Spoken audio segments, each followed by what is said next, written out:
All right, Coach Steven, I've been highly anticipating this conversation with you. The main reason why I wanted you on the channel was because of this groundbreaking anecdote, and it's something that validated what I was saying for months beforehand. So I'm going to let you take this away and sort of elaborate on your anecdote a little bit here yourself for the viewer here. Okay, well, I'll tell your story then, because I'm a consumer of videos as well as a content creator.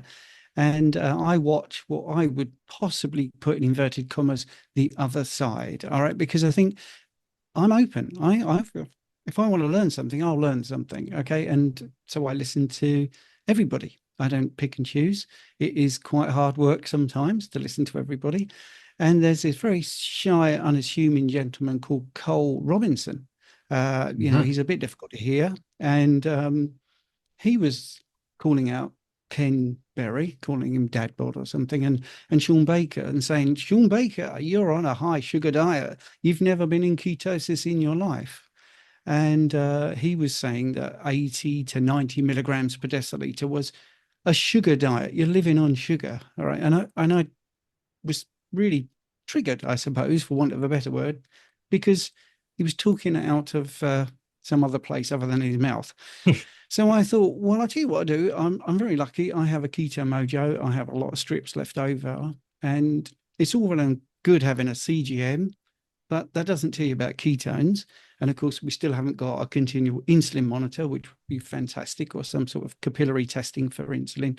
That that would be absolutely brilliant. Anyway, so the best I could do was continually finger pricking to show my blood glucose and also to show my ketone levels. And that's what I did. And it was really interesting because in millimoles, it was very often about 4.5, 4.6 for the glucose, and my ketones were sort of 0.1, uh, 0.2, 1, 2, 3, 4, 5. And there was zero correlation to the assertion that if your blood glucose is around 80 to 90 milligrams per deciliter, you can't be in ketosis. Because I was for days on end to the point where I literally could not finger prick my fingers anymore because they were so sensitive, for days on end, having what I don't particularly think 80 to 90 milligrams per deciliter is high glucose, blood glucose, and very high ketones at the same time. I was in a high level therapeutic ketosis all the time. My body is showing that it prefers less ketones. So Sunday morning, again, just to prove no, it wasn't a fluke. Glucose 3.8, ketones 4.8. All right, so that was 6:30 yesterday morning, about this time. So now I'm going to eat a steak, and we're going to talk about why your blood glucose goes up a little bit when you eat a steak, but what happens about an hour later. Okay, so let's have a look at this. It didn't knock me out of ketosis. That's the first thing. Now, people will go, oh, hang on, Stephen, look, 102 milligrams per deciliter for your glucose. That's kicked you out of ketosis if they didn't know what your ketones readings were. But it hasn't knocked me out of ketosis. My ketones are still 4.2 after eating. Because I'm fat adapted. Yes, I did a CGM experiment 6 months ago where for 8 weeks I ate carbohydrates and ruined my health and got overweight and all the things that you would expect. So that's all gone behind me, and I'm back to being beautifully fat adapted and losing all the weight that I wanted. Well, I want to lose a few more pounds actually, but it was just an interesting experiment, and it absolutely categorically proved that one, probably Sean Baker is the same because he works out a lot. He's a world record holder. Incidentally, he has notoriously low testosterone. That is another Hmm. story. We're not going to get into that, but he looks pretty mean to me. So he's got appropriate levels of insulin, not low. But it did prove, it absolutely categorically proved that you can see your blood glucose going up, you can see it going down. My dawn effect was something like zero. I think my early morning blood glucose was less than 4 millimoles at sometimes, and the ketones were consistently there, which maybe also shows a bit of I think you watch a bit about Kay where he talks about the inertia or momentum of the body. My body is definitely running on fat, and it takes a lot to turn that ship around. So even working out, even eating huge amounts of protein did not take me out of ketosis at all. Not at all. Don't forget, no carbs. And I think you saw a video where I've got that, and I can send you some of the screenshots. Hmm. But it was was incredible. It's absolutely incredible. The other thing I would say is if I only had blood glucose readings, I wouldn't know that. Yep. And that's the thing. If someone's shouting their mouth off, and Cole shouts his mouth off, get some facts before you shout your mouth off, because you were easily disproven. Now, I'm not like that. I don't like trying to take people down, but I certainly don't like somebody making assertions that are just make no sense. So it's not a sugar diet that Sean Baker's on. I don't think you could shout he's never been in ketosis in his life. And it's all just clickbait. This is also the guy that told people a couple of years ago that they should be drinking their urine. So don't worry, I don't think he's credible. But, you know, he said it, so I took it seriously. And that's the other thing. When people make outlandish claims, I think, well, let's test it. I mean, obviously, I've never drunk my urine. I don't want to do that. I think it's ridiculous. Don't forget, it's a waste product. That's the whole point. The body doesn't want it. That's what it is. So yeah, that's my anecdote. Sorry, I can't really stretch it out any more than that, but because that's what happened. It was really that simple. Yeah, no, I knew that it was going to be sort of brief because it's pretty simple. I mean, it was Yeah. a very simple test, but it proved exactly what I had thought about. It was mainly what I wanted was to elaborate on this, and you already did sort of do that. One of the things that you mentioned was how measuring glucose in isolation is not a good idea whenever it comes to assessing whether or not you're in a glycolytic metabolism or not, whether you're using glucose to create energy, in the mitochondria, for example, or whether you're using fat, so in a catabolic state. So you were the first person that really publicized you doing that postprandially with ketones. And Mm, it's actually a really good point because a lot of people conflate the idea that if you have a glucose rise, then you must be starting to use glucose for energy production purposes. A perfect example of why that's not the case is exercise. There was someone actually that is one of my Patreon subscribers, and they actually commented on one of my videos, and they said, "Well, just just for your information, I don't, it's gratuitous information. Um, Whenever I work out on my CGM, I will see a rise in glucose. It's slight, but a rise in glucose, and then it falls right back down after, or sorry, it rises and then it falls below baseline towards the end of mhm, the workout, and then goes right back up, right?" mhm, And I thought, well, of course, you're going to have a glucose rise during exercise. But the question is whether or not you are entering a glycolytic sort of metabolism, an anabolic metabolism. You're not, though, because you have multiple GLUT transporters on cells that are glucose dependent and not insulin dependent. And mhm, they're being used at all times, whether you're fat adapted or whether you're in an anabolic, standard American diet fed state. They're all being used. mhm. You can absolutely be in a fat adapted state Yep, while also absolutely, having an increasing glucose. Postprandially too. absolutely. So Yes. yeah. But it leads into another discussion. And you know what? It's actually quite convenient that the second main topic of this interview came Oh up no, as Eddie, can I just correct you there? Because it wasn't just postprandially, it was all the time. I was doing it all yeah. deliberately to be able to say this is, when I woke, this is the middle of the morning when I haven't eaten, this is just before I'm going to eat, this is after when I've eaten, this is 2 hours later, this is when I exercise. It was to not show a cherry picked sort of result. It was to say Hmm. every 2 hours basically I was doing it when I could, when it was practical to do that. And I just want to pick up on the GLUT transporters. I mean, as we've spoken before, there's 14. One is totally insulin dependent. And like you say, the rest are all Hmm. glucose dependent. And it's glucose concentration, which people don't get about glucose diffusion. And it's really frustrating because it's self-evident. Exactly the same with the red blood cells. You've got 2 million red blood cells being produced every minute. You would think that they would take up the use of insulin to speed up glucose into their entry port if that was, optimal, but they don't. No, Red they blood have cells GLUT do one. not need it. Yeah. Yeah. So you're exactly right. You could look at so many important structures in the body and think, well, hang on a minute. None of these are geared up for carbohydrate metabolism. None of them. Yeah. They're No. with insulin being part of the role. So I think that's the thing that bothers me as well, as people talk about insulin in a way, and this is probably a better segue into what we're going to talk about next. Oh, They talk yeah. about insulin. Yeah, that's why I wanted to get to that. They talk about insulin as a be all and end all of glucose entering the cell, and that is so not the truth. No. That's the thing. I mean, even as I sit here now, like my muscles are using primarily GLUT1. It's actually been studied on individuals that in those individuals, they're primarily using glucose through GLUT1 in their muscle fibers during rest. In fact, even during exercise, by the way, GLUT4 is upregulated during exercise, absolutely, because your demand for glucose is much higher. But that doesn't mean that GLUT4 is the only, like insulin is the only mediator of glucose administration, obviously, which is your point, right? Yeah. Yeah, and another thing, before we even get into the next topic, actually, I almost forgot to talk about this. You mentioned Cole Robinson's claims about how you consume, Ken Berry's on a sugar diet basically because he's consuming lots of protein, which is we already covered the inanity behind that. But he makes another claim as well regarding insulin, and it's a very trite claim. I've dealt with it ever since I started my channel up, which is this idea of peripheral or physiological insulin resistance.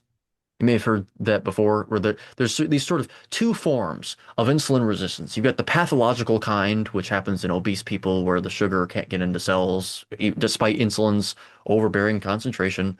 And then you've got the peripheral insulin resistance, which happens over time in a no carbohydrate or a very low carbohydrate diet, where basically let's say that people are they're fat adapted and they consume a large glucose bolus, maybe 50 grams, maybe even 100 grams. What'll end up happening is they'll see this phenomenon. It'll be observed in a clinical setting where the glucose will rise. The glucose will go into their blood and their blood glucose level will rise, but it won't immediately be followed by a trough. It'll sort of stay at the top and then come back down. And it seems to take about 2 to 3 days for it to ameliorate.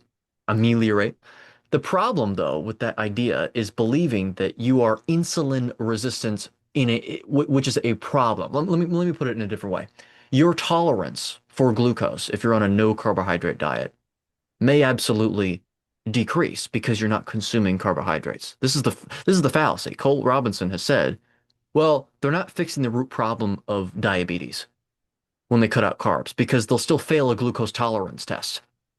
And it's like, well, they fail the glucose tolerance test because of the fact that the amount of GLUT transporters they have to transfer glucose into cells has decreased because they're not consuming the carbs. There's no need for them. If you consume a large bolus after a year of not having them, well, of course, yeah, your blood glucose might rise and it might stay for a little bit and then come back down, which fixes itself within like 2 days of having it, by the way, precisely because your genes adapt to that stimulus and produce the proteins that concerned GLUT transporters to help with that. You also have a blunt of you get less insulin secreted because GLUT2 is on the outside of beta cells as well. So those downregulate in production as well if you're not consuming them. But it goes right back to normal within 2 days or 3 days. But the fallacy is believing that that's a problem. But Cole Robinson believes it's a problem. Well, it isn't a problem. Well, firstly, I mean, don't forget, I did a decade of blood testing. The glucose tolerance test, I don't care if I fail that because there's nowhere in nature that I would consume 100 grams carbohydrates in a drink. Just wouldn't do that. Exactly. And also, and I've said this publicly, when you're actually administering it, you give the patient guidance and say to them, make sure that you're eating a lot of carbohydrates 3-4 days before you do the test. Okay. And it is, and I've argued with somebody online about this, it says in the literature, I actually share the literature, it is to stress the body. It deliberately stresses the body. So, when you are administering a test that deliberately stresses the body, so anyone that watches something like House or whatever will know that's what doctors do. Oh, let's actually make this happen. They do that. The glucose tolerance test is making stress in the body to see what happens. All right. Secondly, so I wouldn't want to pass that. Secondly, it's bollocks anyway, because if I'm fat adapted, right, that's me eating a Mars bar. That's the spike of me eating a Mars bar. Okay, right? Yeah. So Yep, up goes my blood glucose. Insulin comes to the rescue. Down it goes. And actually, you probably noticed it went really quite low straight after because my Yeah. insulin sensitivity is mega because I'm fat adapted. 6 years of doing carnivore, being really strict with it, apart from that stupid continual glucose monitor experiment. I'm there, and it's crap what they're saying, and it's provable because I've done this for 6 years of coaching. If someone says to me that, I say, right, okay, you got a CGM? Yep, got a CGM. Or, some people have the glucose monitor. Go and eat a chocolate brownie, one of your favorite treats. Tell me what happens. Always happens. Honestly, it always happens. It goes up, it comes straight back down. Well, that's Always. yeah, yeah. Well, that's a good point. It clearly doesn't happen in everyone. Because Cole Robinson wants to say that it happens in people that are fat adapted. It just holds. Their glucose goes up and Well, it have you seen holds. it? Did you see it? Yeah, I've not. He doesn't cite anything. But I said I was Right, like there you I was go. trying to. Yeah, not exactly. I was trying to entertain because what I do in when I react to these people is I try and entertain their ideas as much as I can possibly do so. I give as much forgiveness as possible. I steelman everything because it's a way of being objective, like to make sure that I can give as much credence to the opposition as I can. The problem, So do I. yeah, But yeah, it's not true. It's not true. It's just not true yeah, because I just shown you one from my yeah, CGM when I ate a Mars bar. It was horrible, by the way. Um, but you could pick any one of my clients of maybe 2 years into this, if they've been strict, and you could do that experiment and they will get the spike and it will drop straight away. It will drop straight away because it happens every time. yeah, Actually, I've mentioned this before Cole was shouting his mouth off about this. Notice he didn't show you any readings from anybody because that isn't what happens. That is not what happens. People's CGMs can disprove this instantly by doing something I don't want them to do. I don't want them to do that. I don't want them to eat a Mars bar because if they're carb addicted, they might set them off. I'm not. I can do that as an experiment. Uh, if I did that every day, I'd be back where I was with my CGM experiment, where I'm addicted to carbohydrates. So that's the problem. And then you stop being fat adapted because you're an idiot and you want carbohydrates. So um, yeah, it doesn't happen. I have not seen that happen. yeah. Your insulin, to be honest, it just comes to the rescue, realizes you've got a toxic amount of glucose in your bloodstream, bang, sorts it out. Yeah. Well, that's a good But point. That's a good point. Because I mean, like I said, I was trying to give as much forgiveness and say, okay, let's say that that's correct. Let's say that that's actually true. Because, Cole isn't the only one to say that. The first person I heard to actually bring this argument up, was Paul Saladino. He had yeah, said, well, like, there you go. yeah, yeah, there you go. Exactly. Exactly. Paul Saladino, when you look at his bloods, if you look at his bloods with a trained eye, he cherry picks and you can look at his high levels of glucose throughout the day or the end of the day. It's not where I want to be. Um, and he does that accidentally sometimes. He'll put his bloods up and then he'll zoom in on what he wants to talk about. But I take a screenshot of the whole thing and think, oh, wow, I would not want that high level of glucose. Oh, I gotta I see that. I gotta see that because I haven't seen that. Well, next time he does his bloods, try and be really smart and just take some screenshots when it first goes on the screen, because you can have a good look at it and think, yeah, he's not telling you the whole thing. Um, anyway, right. Didn't Yeah, want to no, get into that. yeah. Well, he was the first person I actually heard that argument from, and I had Not said, true. I was like, let's say that that's correct. Let's say that that's actually correct. The two main problems are still there, which is there's a there's a plausible mechanism right there. It's staring you in the face, which is if you're not consuming glucose, you might have to adapt back to having it drain back out of your bloodstream Hmm. more efficiently or quickly. Like assuming again that this is even correct in the first place, which you've already covered. And secondly, the other problem is believing that that's a problem in the first place. Because once again, I mean, if you're, let's, a perfect example of this is if you drink alcohol regularly, your tolerance for alcohol is higher. It's going to take more to cause you to be Yep. intoxicated than if you cut it out for a year and then had the same amount of alcohol. But Hmm. the same argument would hold even if that were true, or at least true for everyone. And perhaps it's true for one or two carnivores, but as you said, it's invariably every single person that you've actually assessed and observed with this glucose tolerance test spike and then comes right back down. So Hmm. that's the other that like you add that problem to that, and it's just way too much noise around that signal, that assertion to even remotely give credence to it in the first place. It's just Hmm. ridiculous. I mean, Yeah.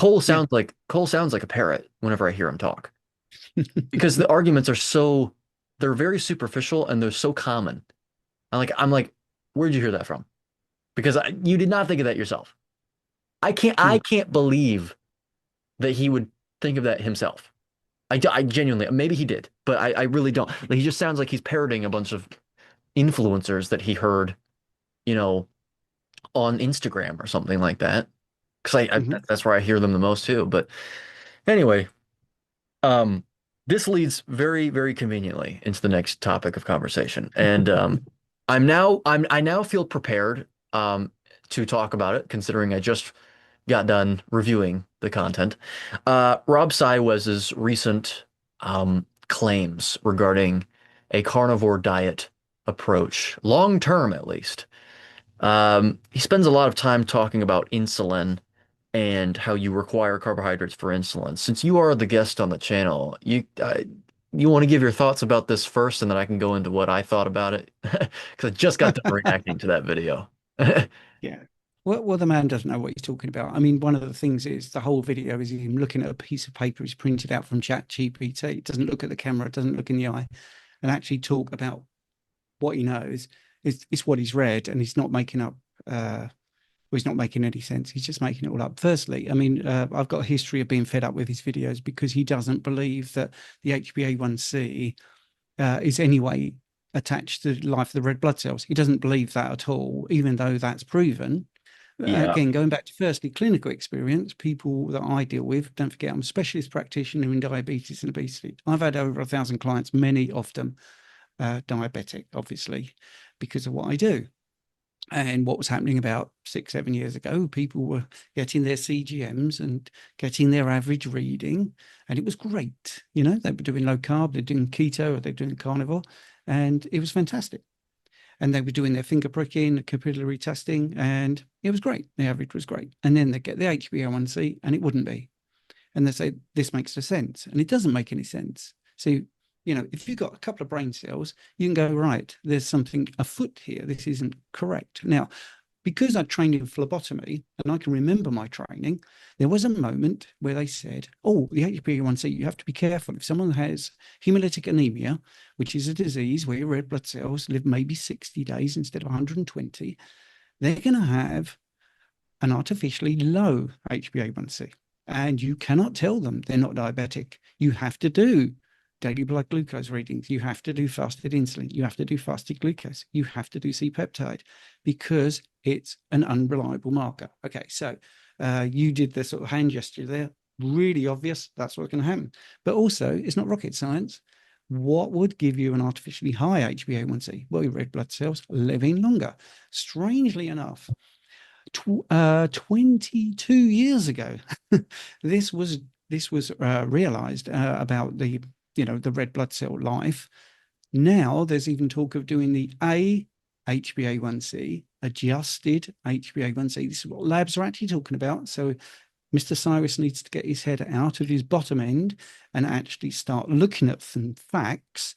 And they are going to do that to account for individual variations in the red blood cell life. This has happened, and it's been around for a very, very long time. And we've got, there's studies where they looked at the influence of shorter red blood cell life on the HbA1c target in type 2 diabetics, which is a really handy study because they weren't trying to prove my point. They were trying to look at, is it sometimes actually artificially high, even with a very small cohort, or is it artificially low in a small cohort? And that's what they actually found.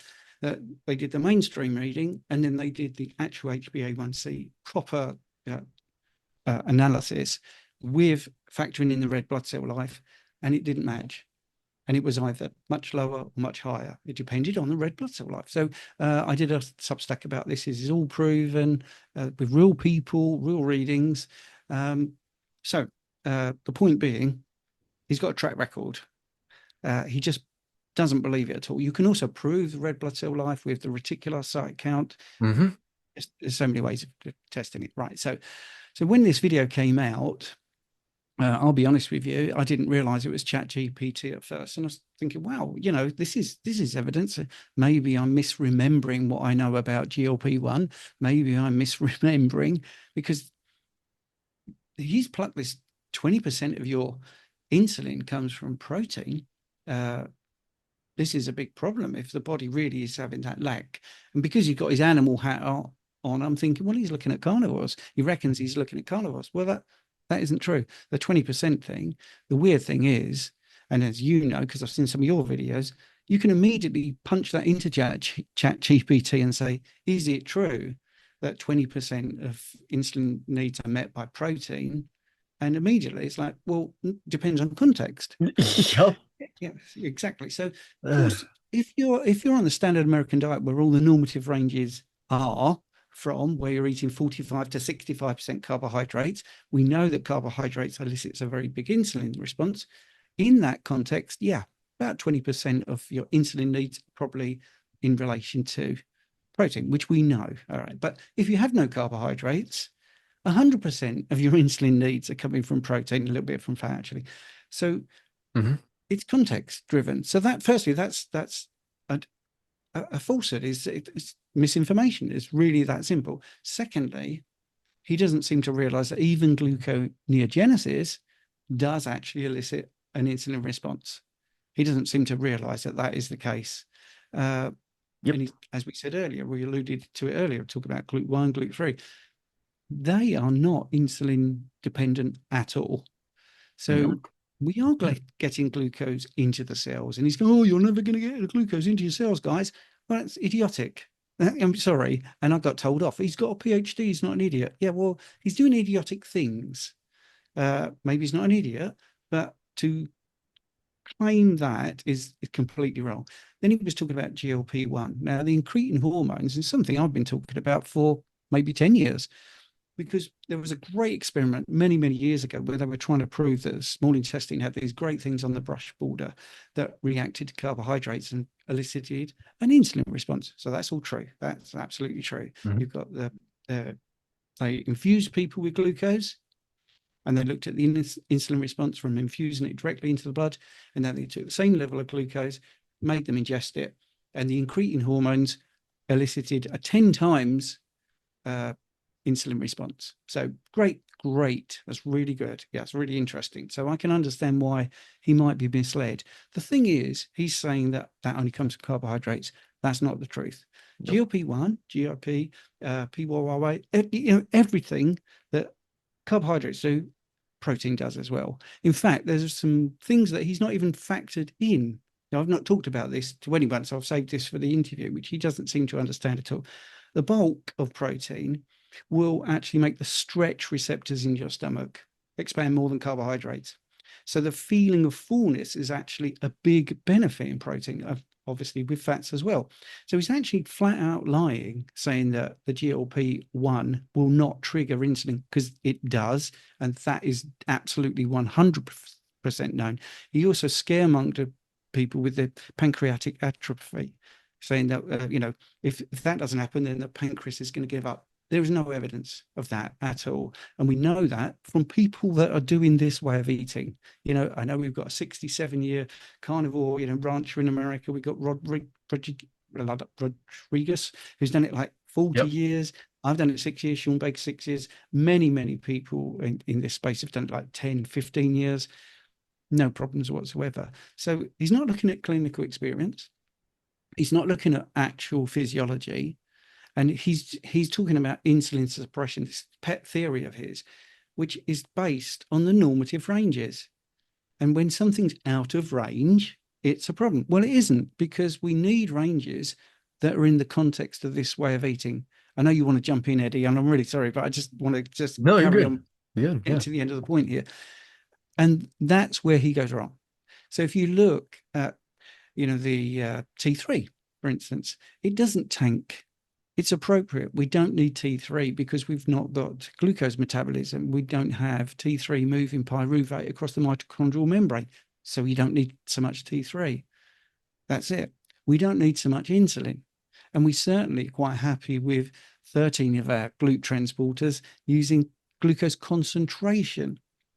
So that's the other thing. If we look at the whole body and you're basically soaking it in glucose, of course you're going to need a lot of insulin because we only need 5 grams in 5 liters of blood, approximately. Well, if you're eating 100 grams or 50 grams, you're going to need a lot of insulin to clear out that toxic level of glucose. If you're carbohydrate restricted, you don't need that amount of insulin. It's absolutely ridiculous. And again, with the labs, I'm quite happy that I've had people doing labs and labs before even I was carnivore. So I've got people with 10 years of records showing their fasted insulin, fasted glucose, C-peptide, other markers as well. Brilliant metabolic health, but their ranges are out. They're insulin suppressed. And when they hear that rubbish, and this is before that video, by the way, there's been people sort of saying this sort of thing, oh, you won't be able to ever have metabolic flexibility. You won't be able to have carbohydrates. Well, I've been dealing with this for 3-4 years, and I've always been saying to people, go and eat a chocolate brownie. Seriously, go and tell me what happens. And you will see that, yes, it will go up, the blood glucose will go up, then it will come down. So you must have insulin, even though your blood's already said, your panel said that you've got insulin. And it's just incredible the amount of misinformation in that one video. It's just absolutely incredible. Yep. Yeah. Well, I have a few comments about it, a few different ones too. I think my biggest issue with the video was him putting forth a theory and then pretending that there was any science to back up the theory. I think if he had posited what he had said in the form of a theory and said, I don't really have any evidence of this, but potentially this could be the case, I don't really think I would have had that much of a problem with it at all. I would have been like, okay, well, I disagree. We're done. Or, hey, you might have a point with certain individuals, depending on their past, metabolic issues that they may have had, or depending on their ancestral lineage or whatever. So be it. That's really what I was wanting to say, going into it. But unfortunately, he wanted to bring up a bunch of, studies he that were purported to be establishing this as fact. Which, by the way, like you said, I went into the description while I was reacting, and I went, okay, well, let's see if he has any studies that he cited at all. He cited one study that had nothing to do with his claims, and it was regarding the LMHR study that was recently conducted. It was like, plaque begets plaque or something, which was itself I did a review of that study. It was a very poorly done. Well, it may not have even been poorly done. There were some parts that were just quite vague, but it was just an analysis that was completely uninformative. Really, it did. Well, yeah. I mean, if I just touch on that, if we're going to mention it, firstly, well, 2 things. I agree with you because he absolutely presented it as facts, and they're not facts, and also they are anti-facts because yeah, the things he was saying are not true and well known and well established. But the interesting thing about the CTA is interpretation. Going back to normative ranges and interpretation, if you look at there's 2 types of interpretation from the actual images. So the images are the images. That's the thing. All right. Well, they use 2 different methods to analyze it. No, and I'm not talking about the AI against the human. I'm talking about the clearly against the MEDIS-Q angio analysis, which comes up with numbers. Completely different. Completely different. If you look at the Q angio analysis, they punch the images in and they get these results. It's nowhere near as shocking.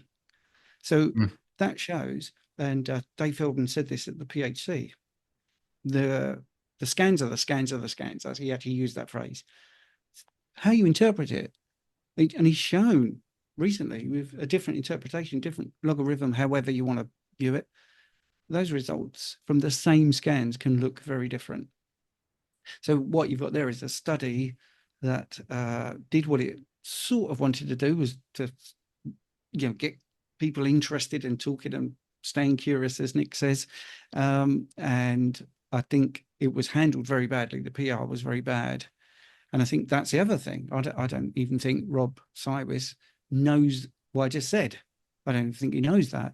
No. He also said there's a lot of carnivores in that 100.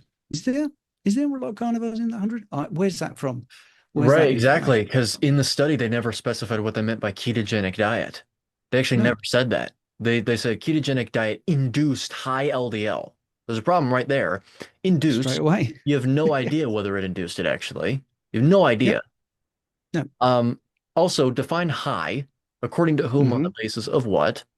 And then Yep. LDL, well, sure, that's an actual thing that you can, well, measure, but did they actually measure it or did they estimate it? That too. Yeah. Well, in bloods, it's normally estimated. It's not Yeah, measured. Hmm. exactly. So that was a problem. And then my main problem was that actual regression graph, the linear Hmm. regression that they gave with the data points all over the place. The residuals were not normally distributed.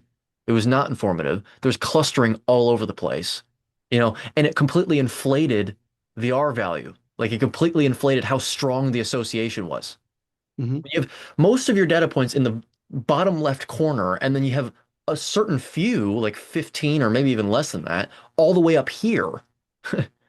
Yeah. Of course the line is going to be straight up, but it's Yeah. like, yeah, but like that's why you have to be very careful when you're performing a regression like that to make sure that your residuals are normally distributed, because if they're not, you probably left something out of your data set or you measured something improperly. Like that's basic stats right there. Mm. So Yes. I had a really big problem with that.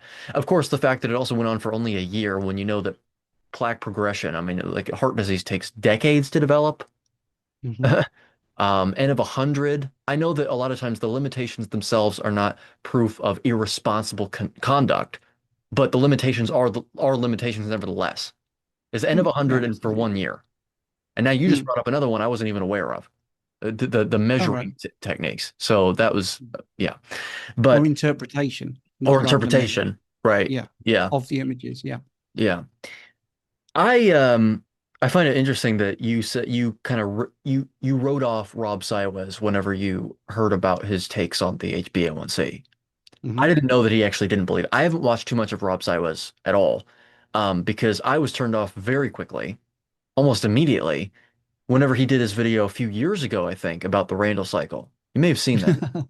It was Yes. like 30 or 45 minutes long, and I remember watching it and going, what are you saying right now? Like I genuinely didn't know what he was even saying. And maybe that was my fault, but I think No, I it think it was. was because he didn't know what you were saying. But we've gone Yeah. off track because we were talking about his video recently, and then you mentioned the CTA study. I've thrown you off, Eddie. Sorry. No, you're fine. I mean, I'm fine with entertaining wherever the conversation leads us, as long as it Okay. goes Okay. back to Rob's side, because I have my notes here, because I have a lot to talk about with that video. I guess the Go first for it. thing, yeah, the first thing that I want to say is addressing one of the things that you said he said, because it's funny. He actually contradicts himself in the video. In the beginning, he said, at the very beginning, he says gluconeogenesis is not the problem with regard to why I believe that you should consume carbohydrates. We produce all the glucose we need. The glucose, you're getting glucose in your cells. That's fine. But you brought up the fact that he actually says later that you're not. He said Mm. it in the next few minutes. He was like, well, I mean, but if you don't have the insulin, you're not going to get the glucose into your cells. And I went, well, but you just said at the beginning, we have totally sufficient amounts of glucose to get into our cells. And Mhm. GLUT1 through 3, out of the four primary GLUT transporters there are, the first three are glucose dependent, which is why Mm. I'm sitting here with low insulin right now, Yep. talking. Like and sitting upright in this chair. So yeah, that was another thing. He contradicted himself. He also was making a bunch of false comparisons. This was my biggest issue. Well, my second biggest issue. Whenever he starts comparing carnivore physiology, like he starts comparing human beings to lions, for example, or wolves. Okay, few things there. Number one, every time he said humans, I said, which ones? Ones that are eating a standard diet? Like, which ones are you talking about? Like, you keep you keep like almost implicitly referencing studies because you're making these claims. You're like, where are you getting them from? Cite them.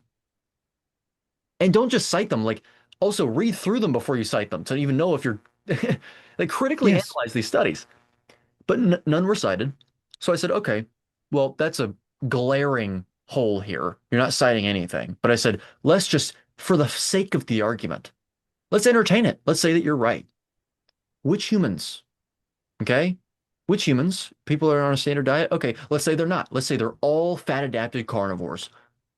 Well, and let's say they're also genotypically and phenotypically identical, just for the sake of the argument. They're all the same.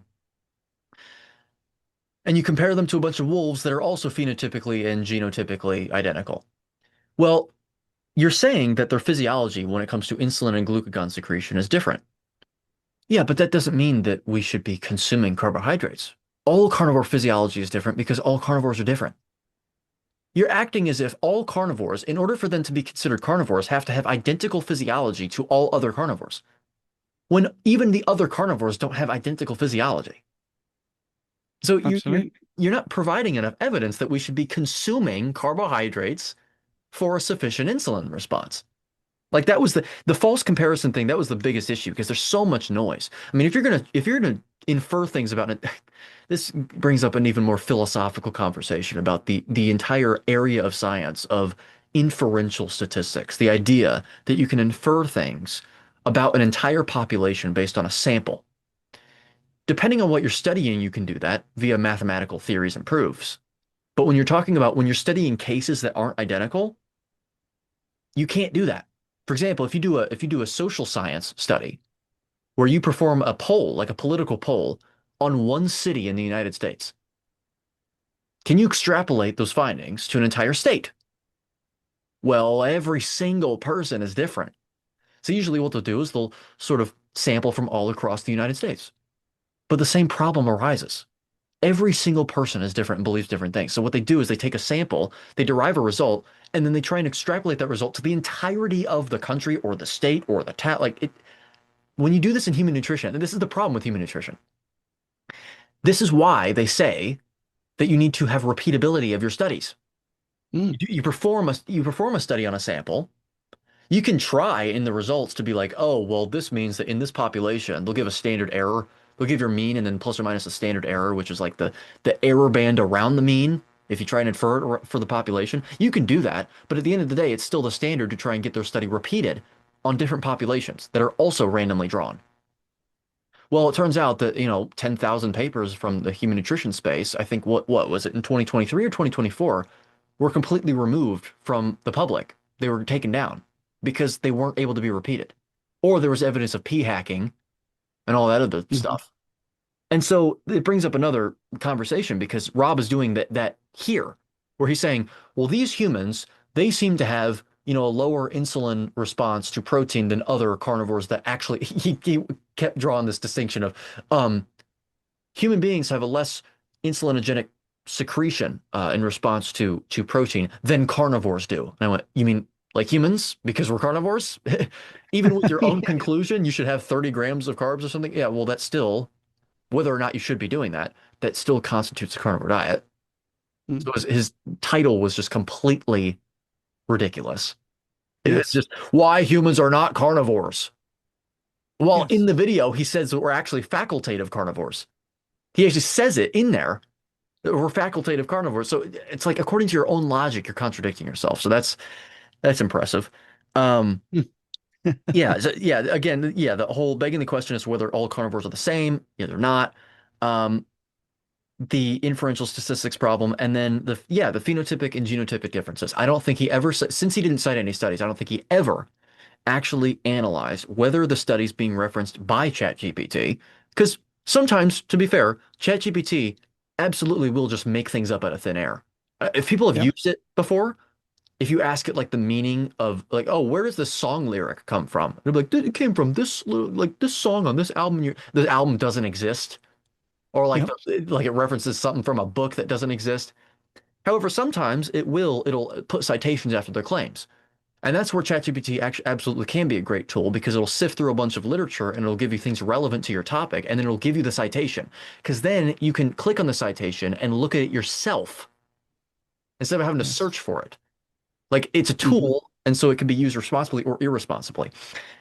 Unfortunately, it looks like Rob didn't look at any of the citations. He's using it as some sort of arbiter of the truth or some sort of like be all end all when it comes to the truth. And it's ridiculous. So that was another problem. I didn't even get to that part in the video because I couldn't watch the end, mainly because of time purposes, but also because I just kept repeating myself.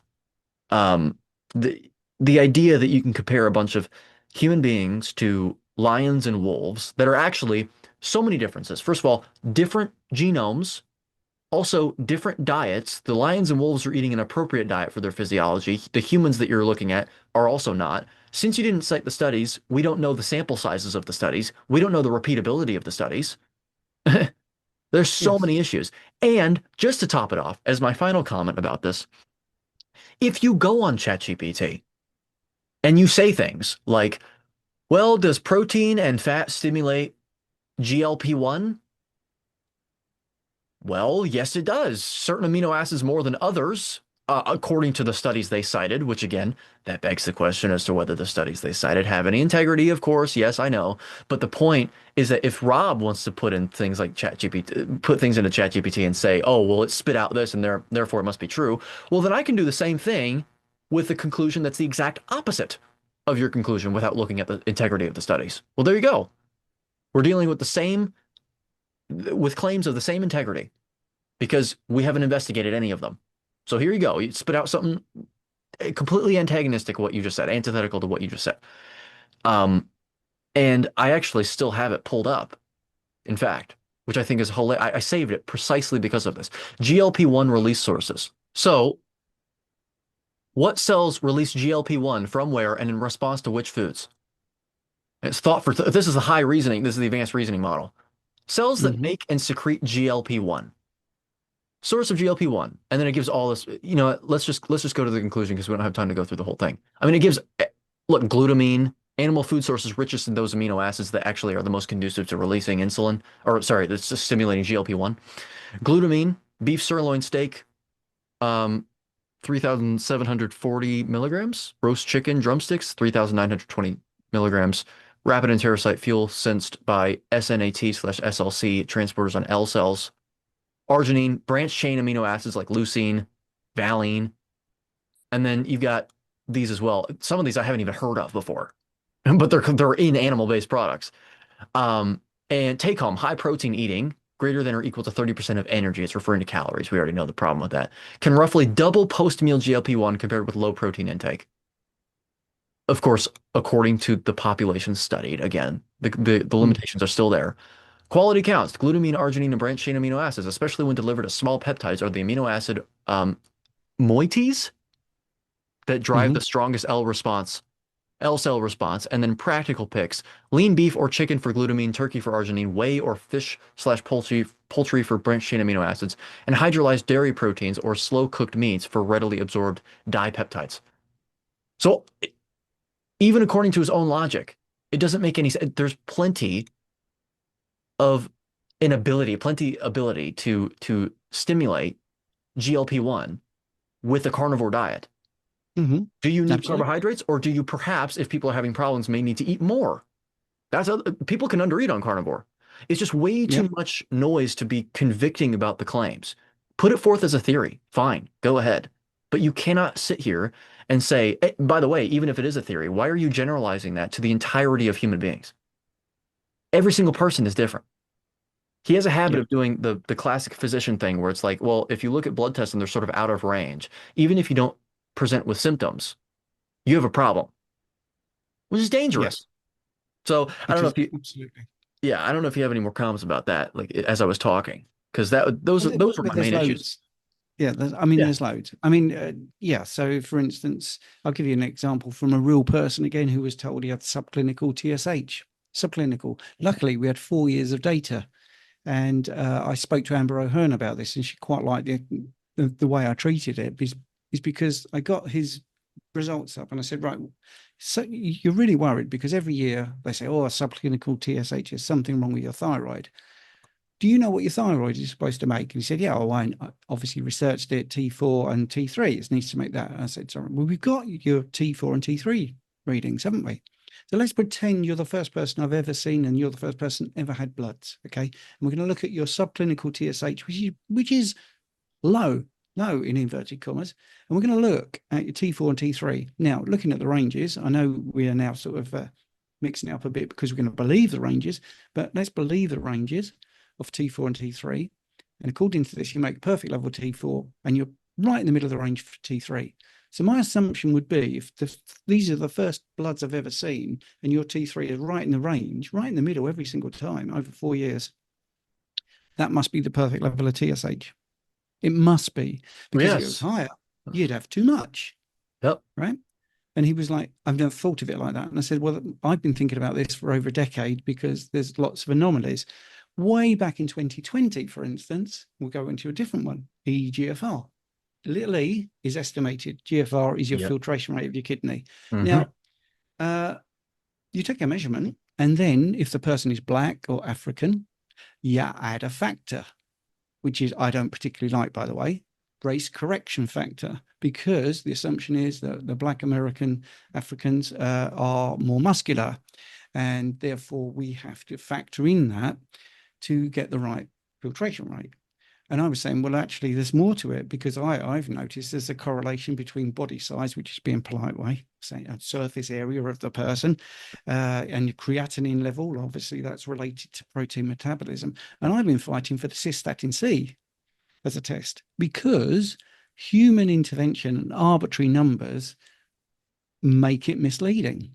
So many people on carnivore, and Rob would fall for this absolutely, higher levels of creatinine, it will affect the calculation, and sometimes the GFR is less than 60. But when they do a cystatin C, and it really is this different, Eddie, it really is quite remarkable. If it's been less than 60 with an EGFR, very often with cystatin C, when we take creatinine out and we take the calculations out and we look at the actual filtration rate, it can be near 100. That's how, it's not like marginal, it is hugely different, hugely different. So I think believing blood. So for me, the EGFR is unreliable. HbA1c is unreliable. I think the arbitrary normative ranges around the thyroid panel need a good look at, certainly with T3, because we need less.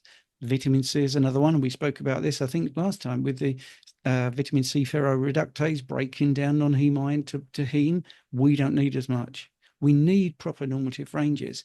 And then if you look at, going back to that video and comparing lions and wolves and snakes, all right, well, 2 of those are warm-blooded and 1 is cold-blooded. 2 of them have a 4-chambered heart, like us. The snake doesn't. It's only 3. And you could go on and on. Lungs with a diaphragm, lungs without a diaphragm. Obviously there's no limbs on a snake. And he then goes into this long thing about hummingbirds and how they, Yeah. Now, I don't know about you, but I'm waiting to get a book from the library written by a hummingbird. And I think the latest computer that's come out was designed by a group of hummingbirds. Obviously, they're going to use the glucose because they are mechanical animals doing loads of activity. They're not thinking, really. They're acting on instinct. We are thinking. We are sedentary. 20% of our energy, at least, while we're sitting here, is going to the brain. That will never happen in a hummingbird. I've never seen a hummingbird sitting there on a tree going, what's life all about? Is it worth doing all this flapping around? So it's such a ridiculous, to be honest, it's 24 minutes of ridiculous statements based on some fantasy land. And the reason I'm cross about it, I don't like doing videos like this, but people are changing their behaviors based on that video and coming to me. I've got people that I consult with. Oh, should I have a bit of cake to just bump up my insulin because of all this? And it's dangerous. It's misinformation based on nothing other than ChatGPT answer. And I think wearing the animal hat is absolute. If I was the executive producer on that movie, I would be gutted to hear what has been said. I would feel I want to disassociate myself with that person because it's misinformation on a huge scale. It's absolutely has no basis in reality, and it's not based in science. It's not based in physiology. It's based on a ridiculous theory, an absolutely ridiculous theory. I have other personal thoughts, which I'll share with you afterwards, which I don't want to put onto YouTube, but I think it's very misguided what he did. And I think he's not the sort of person that's going to take any notice. He's going to double down and just keep saying stupid things like that. And I'm sorry, it's just, he might have a PhD, but it's idiotic behavior and it's just not based on science. I've commented loads of times, certainly to talk about the HbA1c, which apparently he thinks is BS. He doesn't want to know, And it's crazy. It's absolutely crazy. So I've been wanting to say something like this for years. I've kept my powder dry. And I just think I'm glad you feel the same. There's Buck Hayes felt the same. So many people have seen this video and think it's ridiculous. Richard Smith felt the same. It's rubbish. It's literally 24 minutes of absolute rubbish. Yep. I thought it was really funny when he started mentioning hummingbirds as well. I didn't really comment on that, but I actually just pulled up a paper just now, hyperglycemia in hummingbirds and its consequences for hemoglobin glycation. Now, I'll pull it up real quick, just really quickly here. I'll share my screen again because you can see here, I highlighted something because there's a reason I saved this. Glucose levels in hummingbirds just after feeding were extreme, rising as high as 42 millimoles. Mm-hmm. The surprisingly high blood glucose concentrations in hummingbirds were accompanied by glycated hemoglobin levels that are the highest ever measured in birds, but are lower than those of non-diabetic humans. I thought that was really funny because you want to talk about hummingbirds when you talk about glucose metabolism, they are highly adept at withstanding glucose. Yes. Highly adept. I mean, with 42 millimoles, aren't we talking like well over 700 milligrams per deciliter? Yeah. Times it by 18 and you'll be there. Yeah. So, okay. Yeah. So yeah. I mean, that's about 760, I think. That's I'll do that. it's You carry on. yeah, no, Yeah, it's 756. I yeah. couldn't do that off the top of my head. Sorry. No, yeah. And what's also funny is that hummingbirds are a member of nectarivores, and I've talked about nectarivores before. But they're even an anomaly within the nectarivore family. What do I mean by that? Nectarivores are the only terrestrial animal that derives a significant amount of simple carbohydrates from their diet. But it's still, for the most part, things like fruit bats and all that stuff, it's still not significant enough for it to be the primary fuel source that they're deriving from their food. So that's still they're more in a catabolic metabolism than an anabolic metabolism. Mm. Hummingbirds are the only bird that I can actually come across, perhaps sunbirds as well, that actually derive the majority of their fuel in the form of simple carbohydrates.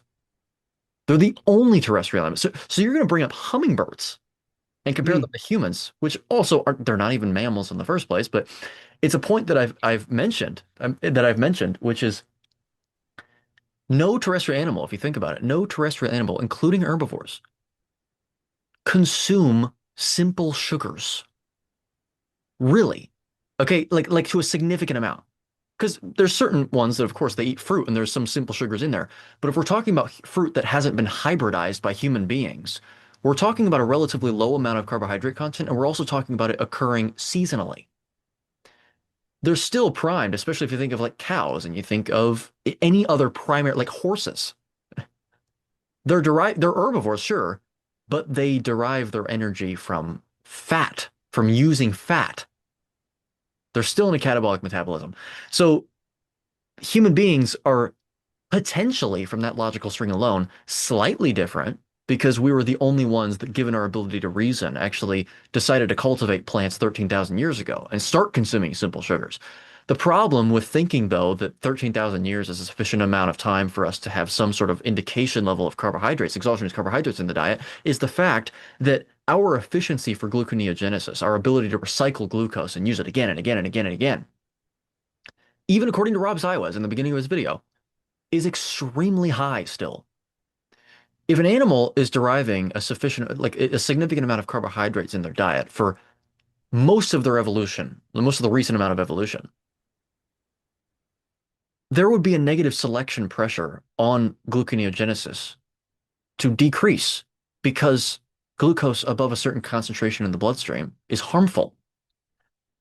But we actually don't see it even in diabetic humans. They have chronically elevated insulin and glucose, and yet their liver still pumps out a ton of glucose. It's why metformin, it's one of the things that it targets.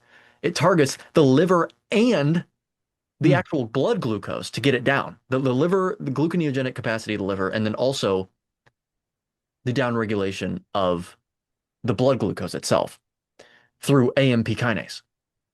So it's an indication right there. Our efficiency for it is an indication that we did not consume carbohydrates for 13,000 years is not sufficient.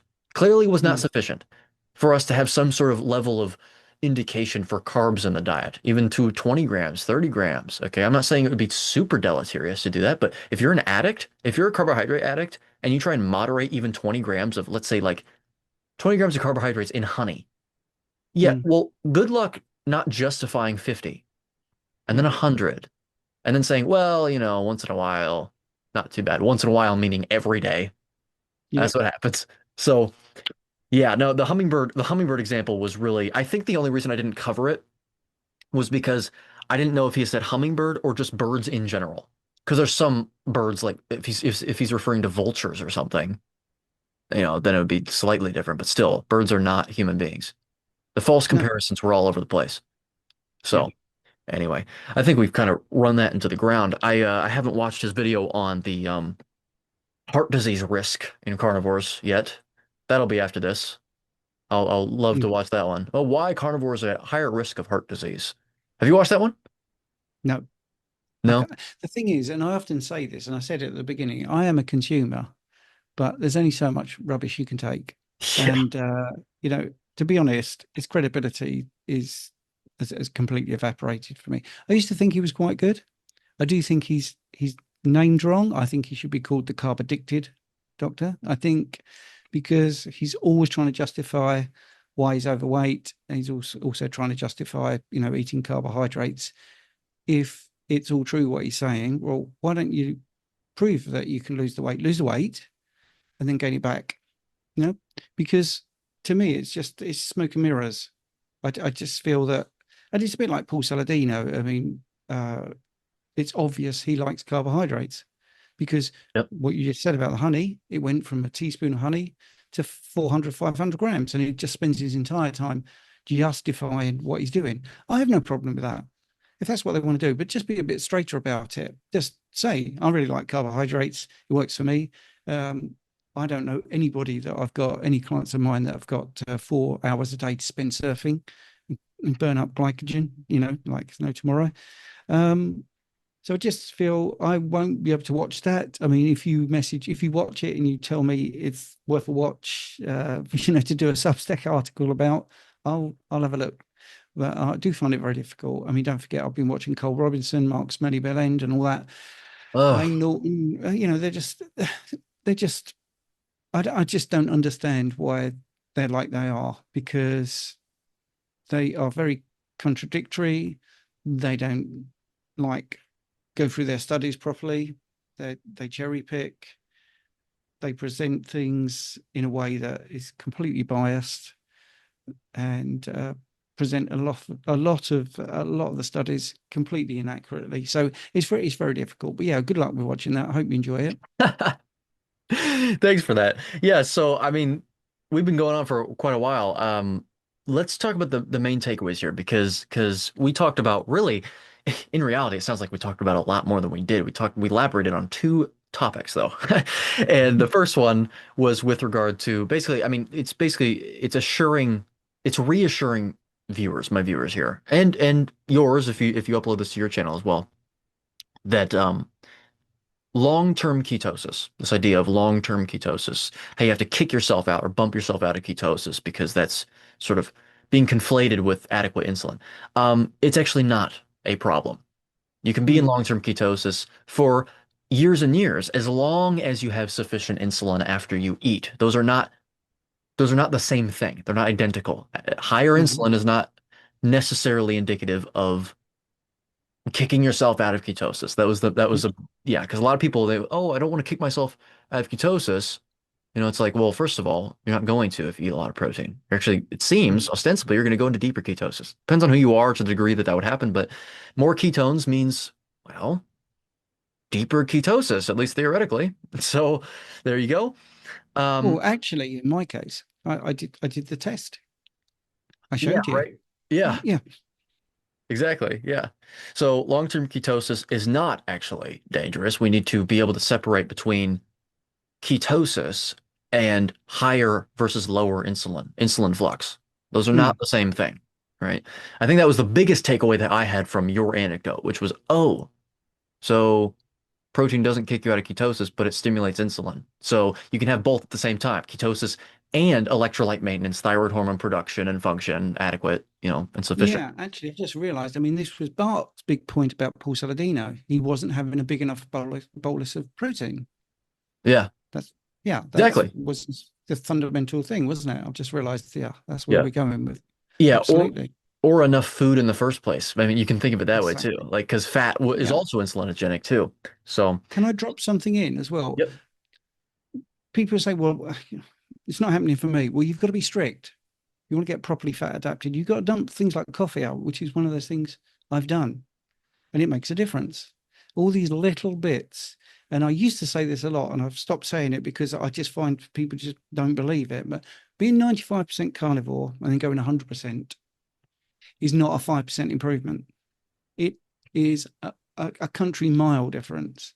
When you Yeah. take out the coffee, and I'm not saying you have to do this, but if you want to get to, if you're going to do what Rob Cyrus says, and I want to get my numbers optimal, well, if you want to get your health optimal, that's actually more important.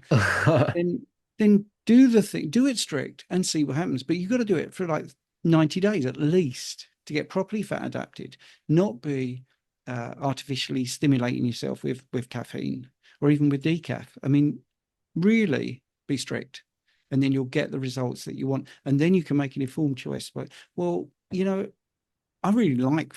I mean, this is ridiculous, but I really like feeling limitless, but I prefer my coffee more. All right, so that's your call. Make that informed decision, because I tell you what, the more strict I go, the better I feel. And then when I go back, like I say, I had that Mars bar. It was like, well, this isn't even worth doing, except for the experiment. Not that nice compared to the sirloin steak I had earlier. There's no comparison. That steak is much, much tastier, much more enjoyable than a Mars bar. So Yep. Yep. and by the way, for people who think, well, you pick chocolate, I did a slice of bread and had the same thing. All right. So it's not just chocolate. It can be Yeah. anything with carbohydrates in. And it wasn't just white bread from the supermarket. It was an artisan sourdough. And it did exactly the same as what I showed you for the Mars bar. Exactly the same. Despite my blood glucose came straight down because my insulin worked. I'm not doing any more of those experiments because it's not a good thing. I like being optimal, but I'm not Yep. limitless. All right. I do have the occasional coffee, but I've been doing this a long time now. So Yeah. you will get good result. You will get good results. I strongly recommend getting something like the Keto Mojo, so you can measure your blood glucose and your ketones. Take it from there. Yep. Yeah. So, I mean, that's the first main takeaway. And the second main takeaway is that theories aren't facts, Rob Ziwas, and ChatGPT isn't God. Yep. It's not omniscient. We have to actually analyze studies and cite them first, locate them first, and then look through them, analyze them, and then cite them. Okay. Mm. Yeah. Can't be lazy looking at ChatGPT, which is influenced by many other users saying many different things. So, all right. Well, I think we got a lot out there. I'm thinking that was quite informative and useful for the viewers here. We'll see what they say in the comments. But anyway, but yeah, so thanks for taking the time to come back on the channel. We should do more of these. I'm sure that we'll do more in the future as well. Um, you were on here, what? That was a while back, a few months ago now, right? Mm. That you were It on here was a last long time? time ago. Yeah. It was a long Yeah. time ago. Well, we'll try and make those more frequent. Just has to do with my schedule, probably yours too. So Yeah. I think Chat GPT should be Chat got poppycock trash or something like that. yeah, What does it something like stand that. for? Something like Piffle that. or something. Yeah. Yeah. Because people are relying on it too much. I think we're already seeing big problems with it. Mm. Yeah. Everything is becoming really fake. I have hope though that it'll die down eventually. Um, People are going to adjust to it. They're going to get blowback. No, people are getting really good at analyzing whether someone used ChatGPT in the first place or not. It's Mm. I've gotten pretty good at it. So anyway, yeah, no, we'll talk more in the future about maybe something else that, Cole Robinson says or some other doctor going errant or something like that. I'm sure. But yeah, Yeah. no, Yeah. Yeah. thanks again for coming up on the channel. Talk soon. It's okay. Appreciate it.